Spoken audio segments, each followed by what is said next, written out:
திமுக ஆட்சியே வேணாம், கையில் மனுவுடன் வந்த பெண்மணி. வைரலாகும் வீடியோ பாஜகவிற்கு சாதகமான களம். மானாமதுரை சட்டமன்ற தொகுதியில் போட்டியிடும் பொன் பாலகணபதி அவர்கள் இன்று வடக்கு சந்தனூர் பகுதியில் பிரச்சாரம் மேற்கொண்ட போது அவரிடம் அந்த பகுதியைச் சேர்ந்த பெண் ஒருவர் கையில் மனுவுடன் வந்து, இந்த பகுதியில் சாலை வசதிகள் இல்லை, நிழற்குடை வசதிகளும் இல்லை, இதனால் சிரமப்பட்டு வருகிறோம். கடந்த முறை திமுக எம்எல்ஏ தமிழரசியிடம் பலமுறை சொல்லியும் நடவடிக்கை இல்லை என கூறி பொன் பாலகணபதியிடம் கோரிக்கை வைத்தனர்.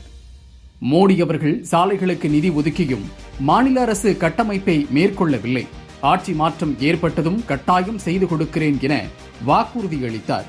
இதன் மூலம் மக்கள் இனி திமுக ஆட்சியே வேண்டாம், புதிதாக ஒரு கட்சி வேண்டும் என என்டிஏ கூட்டணிக்கு ஆதரவு தெரிவிப்பதாக தெரிவித்ததால் பொன் பாலகணபதிக்கு ஆதரவு அதிகரித்துள்ளது.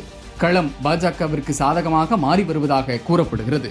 6 வருஷத்துலயே வேற கட்சியில மாறி வரவே இல்லையா? நிழல் கூட எங்களுக்கு எங்கணக்குல இருக்கு, ரோடே கிடையாது. காட்டுவாசி வாழ்ந்த மாதிரி வாழ்ந்துகிட்டு இருக்கான். கட்சின்னு இருந்தா ஒரு அளவு இல்லையா? கொஞ்சம் வருஷம் தோட்டா மறு வருஷம் ஜெயிக்கிறது இல்லையா?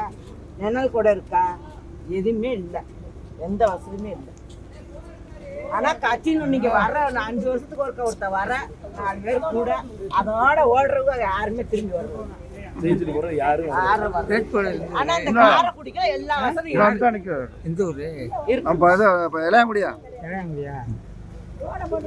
மோடி கட்சியில இருந்து வந்திருக்கிறேன். அம்மா கட்சியோட தண்ணி விடுகிற திட்டத்தை ஆரம்பிச்சிருக்காரு. கேள்விப்பட்டிருக்கலாம் இல்லையா? கேள்விப்பட்டிருக்கான். அந்த திட்டத்தை நம்ம போய் பேசி நீங்க வாங்கி கொண்டு வர முடியும்.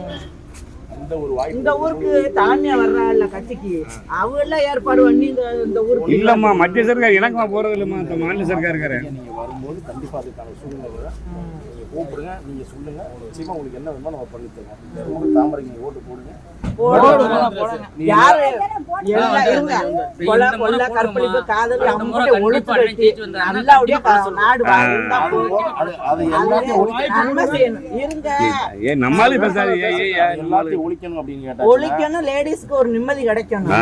திமுக கண்டிப்பா ஆட்சிக்கு வந்து வராது.